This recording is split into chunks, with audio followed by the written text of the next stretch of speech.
What's up guys, welcome to April 13th as we dive into chapter 15 where it talks about Saul defeats the Amalekites.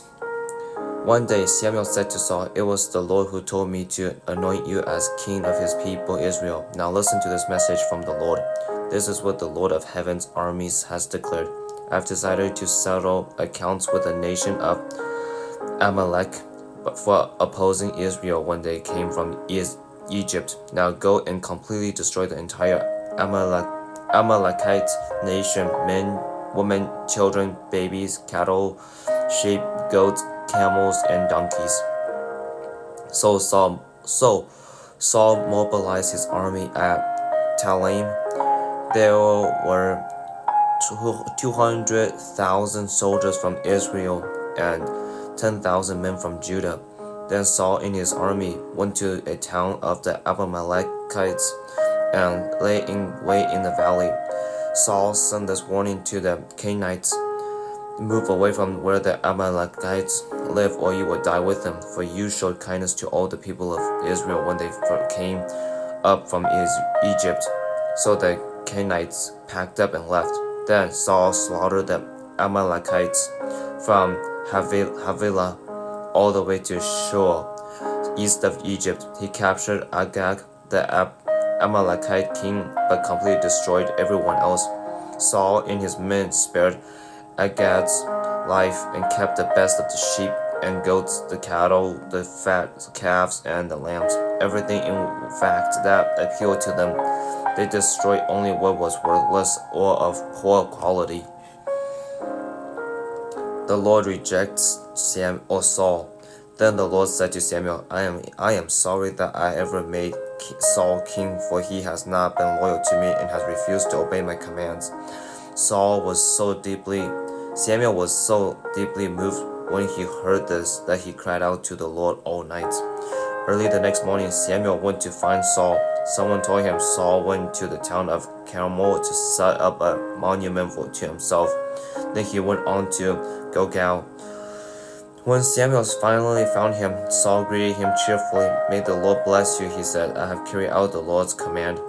"Then what is all the bleating of sheep and goats and the lowing of cattle here?" Samuel demanded. "It's true that the army spared the best of the sheep, goats, and cattle," Saul said. Saul admitted, "But they are going to sacrifice them to the Lord your God. We have destroyed everything else." Then Samuel said to Saul, "Stop, listen to what the Lord told me last night." "What did he tell you?" Saul asked. And Samuel told him, "Although you may think little of yourself, are you not the leader of the tribes of Israel? The Lord has anointed you king of Israel. And the Lord sent you on a mission and told you, 'Go and completely destroy the sinners, the Amalekites, until they are all dead.' Why haven't you obeyed the Lord?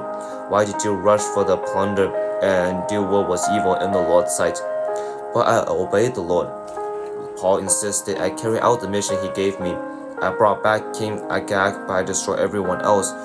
Then my troops brought back in the best of the sheep, goats, cattle, and plunder to sacrifice to the Lord your God in Gilgal." But Samuel replied, "What is more pleasing to the Lord, your burnt offerings and sacrifices, or your obedience to his voice? Listen, obedience is better than sacrifice, and submission is better than offering the fat of rams. Rebellion is as sinful as witchcraft, and stubbornness as bad as worshiping idols. So because you have rejected the command of the Lord, he has rejected you as king." Saul pleaded for forgiveness. Then Saul admitted to Samuel, "Yes, I have sinned. I have disobeyed your instructions and the Lord's command, for I was afraid of the people and did what they demanded. But now please forgive my sin and come back with me so that I may worship the Lord." But Samuel replied, "I will not go back with you. Since you have rejected the Lord's command, he has rejected you as king of Israel." As Samuel turned to go, Saul tried to hold him back and tore the hem of his robe. And Samuel said to him, "The Lord has torn the kingdom of Israel from you today and has given it to someone else, one who is better than you. and he who is the glory of God, glory of Israel, will not lie, nor will he change his mind, for he is not human that he should change his mind. Then Saul pleaded again, I know I have sinned, but please at least honor me before the elders of my people and before Israel by coming back with me, so that I may worship the Lord your God. So Samuel finally agreed and went back with him, and Saul worshipped the Lord. Samuel executes King Agag. Then Samuel said, Bring King Agag to me. Agag arrived full of hope, for he thought, Surely the worst is over, and I have been spared. But Samuel said, As your sword has killed the sons of many mothers, now your mother will be childless. And Samuel cut Agag to pieces before the Lord at Gilgal. Then Samuel went home to Ramah, and Saul returned to his house at Gibeah of Saul. Samuel never went to meet with Saul again, but he mourned consistently for him, and the Lord was sorry he had ever made Saul king of Israel. Chapter 16, Samuel anoints David as king. Then the Lord said to Samuel, You have mourned long enough for Saul. I have rejected him as king of Israel. So fill your flask with olive oil and go to Bethlehem. Find a man named Jesse who lives there, for I have selected one of his sons to be my king. But Samuel asked, How can I do that? If Saul hears about it, he will kill me. Take a heifer with you, the Lord replied, and say that you have come to make a sacrifice to the Lord. Invite Jesse to the sacrifice, and I will show you which of his sons to anoint for me.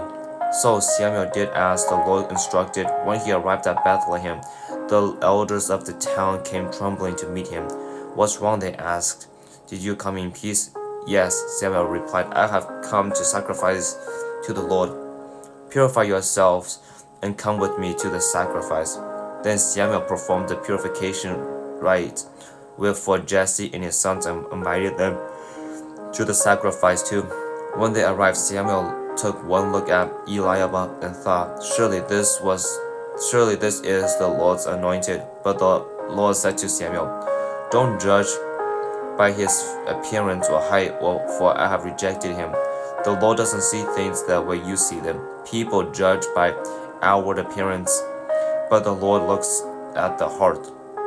Then Jesse told his son Abinadab to step forward and walk in front of Samuel, but Samuel said, This is not the one the Lord has chosen. Next, Jesse summoned Shemiah, but Samuel said, Neither is this the one the Lord has chosen. In the same way, all 7 of Samuel's sons were presented to Samuel. In the same way, all 7 of Jesse's sons were presented to Samuel. But Samuel said to Jesse, The Lord has not chosen any of these. Then Samuel asked, Are these all the sons you have? There is still the youngest, Jesse replied, but he is out in the fields watching the sheep and goats. Send for him at once, Samuel said. We will not sit down to eat until he arrives. So Jesse sent for him. He was dark and handsome with beautiful eyes. And the Lord said, This is the one, anoint him.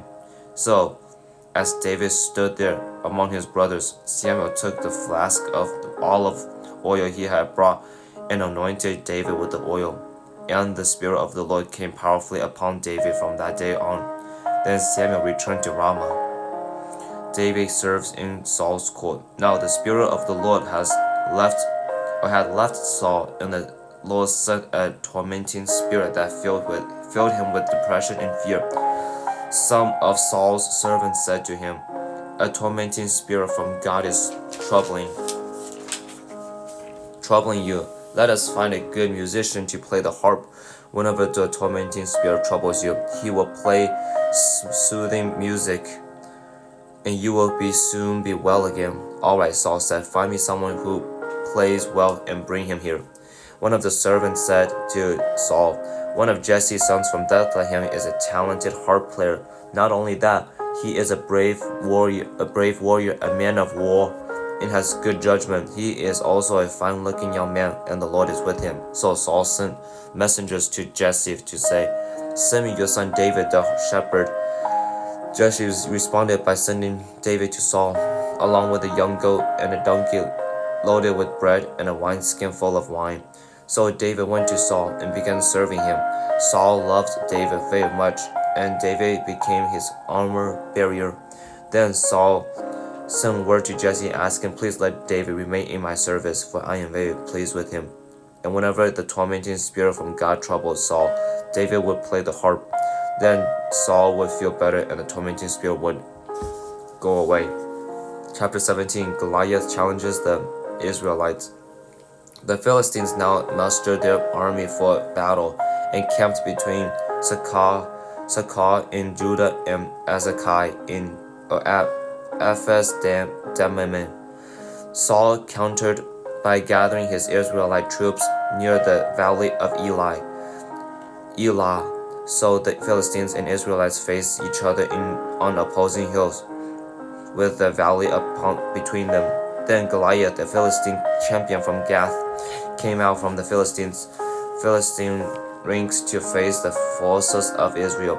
He was over 9 feet tall. He wore a bronze helmet, and his bronze coat of mail weighed 125 pounds. He also wore bronze leg armor, and he carried a bronze javelin on his shoulder. The shaft of his spear was as heavy and thick as a weaver's beam, tipped with an iron spearhead that weighed 15 pounds. His armor bearer walked ahead of him carrying a shield. Goliath stood and shouted a taunt across to the Israelite. Why are you all coming out to fight?" he asked. He called, "I am the Philistine champion, but you are only the servants of Saul. Choose one man to come down here and fight me. Excuse me. If he kills me, then we will be your slaves. But if I kill him, you will be our slaves. I defy the armies of Israel today. Send me a man who will fight me." When Saul and the Israelites heard this, they were terrified and deeply shaken. Jesse sends David to Saul's camp. Now David was the son of a man named Jesse, an Ephrathite from Bethlehem in the land of Judah. Jesse was an old man at that time, and he had 8 sons. Jesse's 3 oldest sons, Eliab, Abinadab, and Shimea, had already joined Saul's army to fight against the Philistines. David was the youngest son. David's 3 oldest brothers stayed with Saul's army, but David went back and forth so he could help his father with the sheep in Bethlehem. For 40 days, every morning and evening, the Philistine champion strutted in front of the Israelite army. One day, Jesse said to David, "Take this basket of roasted grain and these 10 loaves of bread and carry them quickly to your brothers, and give these 10 cuts of cheese to their captain. See how your brothers are getting along, and bring back a report on how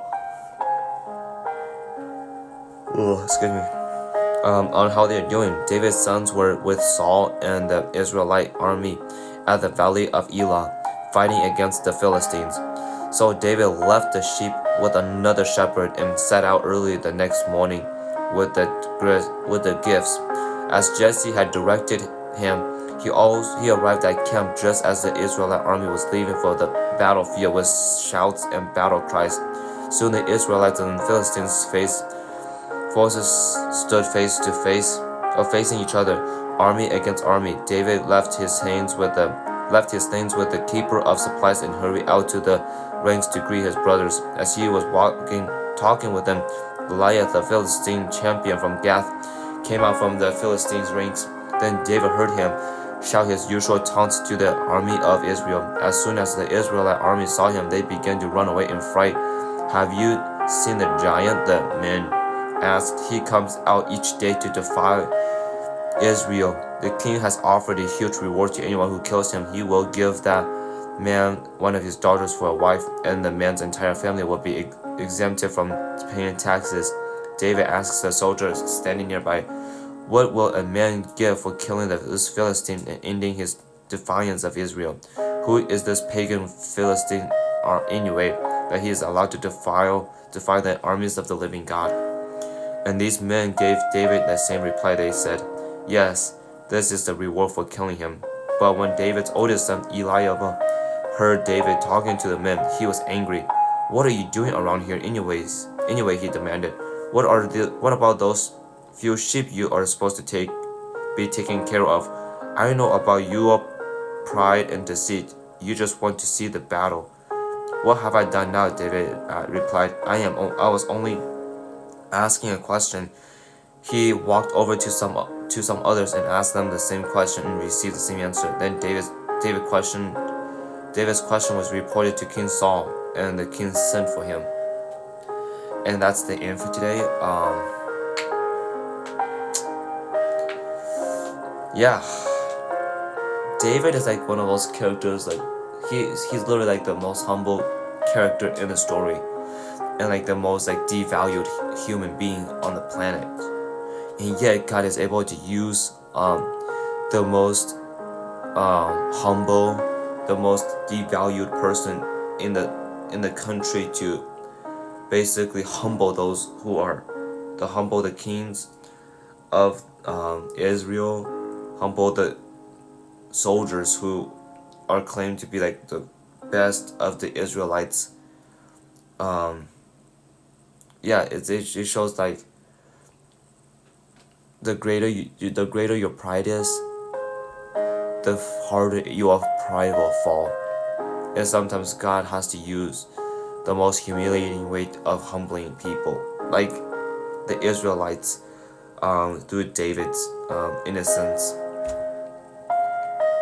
But yeah, like David's like not really well known for battle, and yet he is still able to humble those people. And the things that he asks questions out like genuine genuine concern like, as to who's gonna fight this guy, this Goliath. And then the fact that like everybody is like so focused on the reward that they are able to see the reward, but they are not willing to fight for it because they know like they are afraid. And so with that, it's like right now it's like I'm realizing like our reward as Christians is heaven. But sometimes God asks us to do something that's really hard, and for like a majority of us, I felt like we would deny, like we would not do, like as great as the reward may sound, we may not get the reward because we're too afraid of the current circumstances. And so when we let the current circumstances cripple us, it's hard for us to actually do anything that God asks of us because we're so afraid of what may happen to us instead of worrying about what may happen to the other person. Because if God is on your side, you know that you're not gonna lose the battle. And so that's like the reality for majority of us. It's like sometimes we just let the earthly things control us, let the earthly things be the reason for why we aren't doing the will of God. And it kind of like I understand the fear of that, but yeah, Goliath is just this dumb idiot. I mean, I guess I shouldn't have called him idiot, but he is very dumb. Going about blaspheming the people of God just because of how big he is. And that's the thing, like without us, it's like some of us is just so prideful in our achievements. It's like at the end of the day, who created us? Who gave us those things? And so if we're going to be prideful about it, then the Spirit of God is going to leave us. Because it's like God, one of the things he hates the most about human beings is our pride. And Goliath, being as big as he is, shows a lot of pride.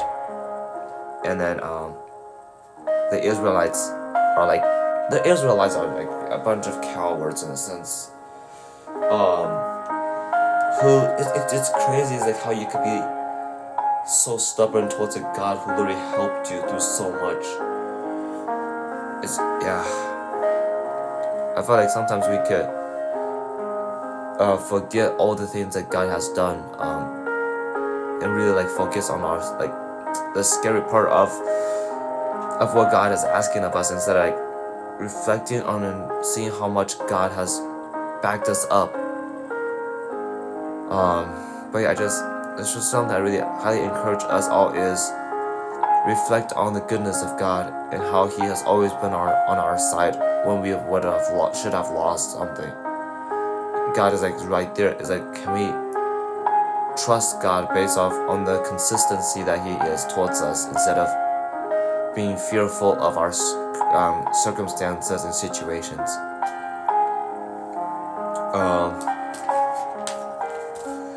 But yeah, God looks at the heart. We look at the outward appearance. I think we understand that pretty well.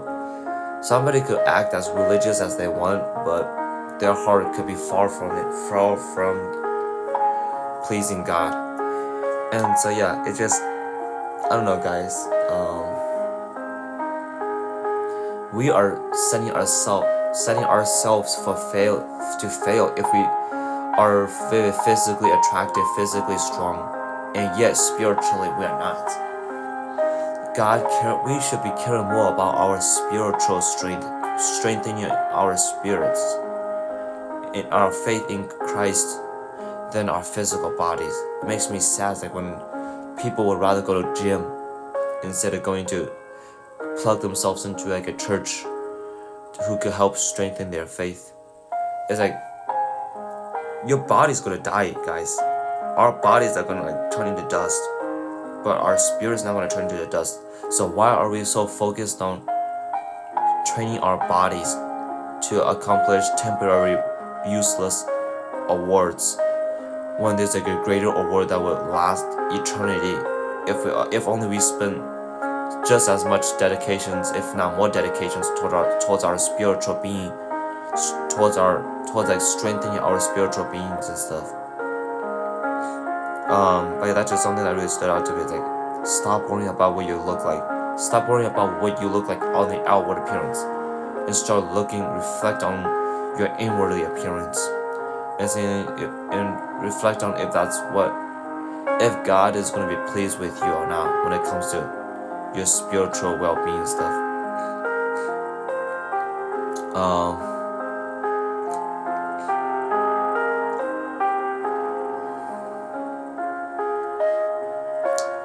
Something that's really interesting about Saul is that when Samuel pointed out his issues, he never really owned his I mean, I guess he did own it, but he didn't really apologize for his sins.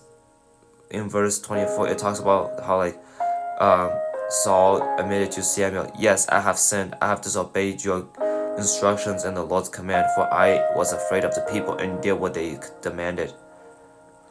But now, please forgive my sin and come back with me so that I may worship the Lord." And I guess he kind of did apologize, but not really. But like to truly apologize means that I should bow down in front of God and like saying, "God, I'm sorry for disobeying you." It's one thing to just like, "Oh, please forgive my sins," but to actually like physically like bow down and say like, really like reflecting on what you have done instead of just asking God to forgive. It's like, what exactly do we need God to forgive us for if we don't even take the time and the courage to reflect on what our sins are? And so yeah, what Samuel said in verses 22 to 23 is so cool. It says, "What is more pleasing to the Lord, your burnt offerings and sacrifices, or your obedience to His voice?" Obedience is equals to worship. Worship is not rituals. Worship is not just singing. Worship is not offerings. Worship is not sacrifices. I mean, I guess worship could be for sacrifices, but the most important thing about worship is through obedience. God, like I said, it's like this whole story really shows the character of God, saying like, I care more about your heart's posture towards me than what you do. Because like, you can be acting very religiously, and yet your heart is far from being towards God. And so this is like something like I've made consciously aware of. It's like I never tell you guys to go share videos or like go like my posts and stuff, because I realize like when I start doing that, if I start doing that, I feel like I'm taking the glory that I've said like I want to dedicate this YouTube channel to God. But if I start to focus on those things, then I feel like I'm more tempted to start focusing more on like, oh, how many views do I have, or how many likes do I have. It's like that's not important. That's not why I make these videos. I make these videos to help educate ourselves, like help me, help you to strengthen our faith with God, but also to highlight who God is, right? And so if I just say like, oh, I'm gonna dedicate these videos to God, and yeah, like asking you guys to go about donating, sharing, and all that stuff, like I don't think that's healthy for me. I know that I'm not saying like it's bad to share those videos with people, because sometimes it's encouraging. I'm just like, the thing about me is like I make videos to help strengthen my faith and to help hold me accountable, but also praying to God that whoever needs this to hear this message, that may God use my videos to bless another person with it and stuff. So, but yeah, and I understand like sometimes I do feel really tempted, and I need to kind of work through that of temptation of like saying, oh, how many views do I have? But like at the end of the day, it's like for me, it's like I need to realize this is for God. This is not about me and my popularity and stuff. So, but yeah, obedience is an act of belief. Belief is more than just saying with your words. You have to live a lifestyle that shows that you believe in God, that you believe in His power, that you believe that He will rescue those who fully submit their life to Him. And like Saul thinking that like, oh, God is like, oh, you told me to do all these. It's like you told me to not do this and that. But I'm able to like do something else that like our scripturally is saying like it's encouraged that people bring offerings to God. But it's like in reality, it's like sometimes when we do something good for God, we're trying to hide something that we know we sinned against, so that we don't look like a bad person. And I think that's what Saul is trying to do with the sacrifices. Is like he knows that he messed up, and yet he tries to hide it from God, saying, okay, try to distract God from having to point out his issues. But yeah, when it's hard for us to sometimes like when God asks of us to do something, sometimes it's hard for us to do it fully, because it's still part of our human flesh that desires, that has a selfishness to it. And so I feel like we could do what God asks, but there's parts of us that's selfish, that we just want to keep to ourselves, or we just want to point out so that we can get the attention, the likes, the views, and stuff like that. But like when God asks us to do something, maybe we have the courage to do it fully, like full on, not just like do part of it, then like using that excuse, saying like for why God should like bless us is because, oh God, like I did these things, like I did majority of it, but I guess I want to keep some of it. Like God did not ask us to do parts of it. Whenever God gives us a command, He's pretty straightforward with it.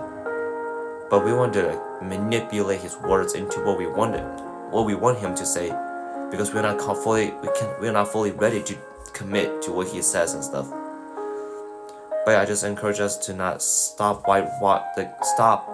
sugarcoat our mistakes, bring out our mistakes, confess with our hearts, with our words, and with our actions. And God will forgive those who do these things. But yeah, it's just something that really stood out to me. It's like, and that's the thing. It's like when that's the thing about submitting ourselves to God. Is like He does not want us to submit parts of ourselves to Him. He wants us to submit our full self to Him, so that He can change our hearts, and so that when we fully submit ourselves to God, He can change the desires of our hearts. And so, yeah, it's like maybe before we didn't think that it's like for me, it's like before I thought like if I submit myself to God, maybe it's like I may still cuss and stuff like that. But it's like when I do that, I realize that I'm not like struggling as much when it comes to cussing. I'm actually like, I don't know if it makes sense. Like it's like my heart for cussing has changed dramatically, because it's like I fully submitted to God, and God says, David, cussing is not a good thing. It's not honoring to me. And it's like now I've like rarely cussed. I mean, every now and then I was still kind of let it slip, but we all make mistakes, and I repent of my mistakes. I don't make light of my mistakes and saying, oh, everybody makes that mistake. It's like, look at me, I've done all of these things. It's just once in a while I make a mistake. It's like, okay. But at the end of the day, I still dishonored God by cussing. So I should repent of my sins instead of telling God of all the great things I've done.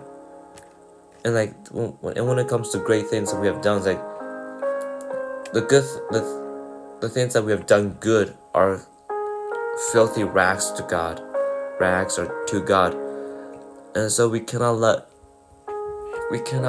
approach God from a perspective like, God, look at me, I've done all these good things for you. And so why don't you just focus on this area of my life and don't really focus on this other ugly parts of my life? Because when we start asking God to focus only on our good parts, it just shows like we have not fully submerged ourselves to God. We have not fully said, God, take over my life. Be the king of my life. But yeah, when God asks us to do something, I just encourage all of us to do it full-heartedly. That may we not be holding anything back. That we really go all in into it, and like let God be glorified in everything that we do, in everything that we say, in every thought we process. That may it be glorifying to God. So other than that, I don't have anything else to share. So may you guys go and walk with God.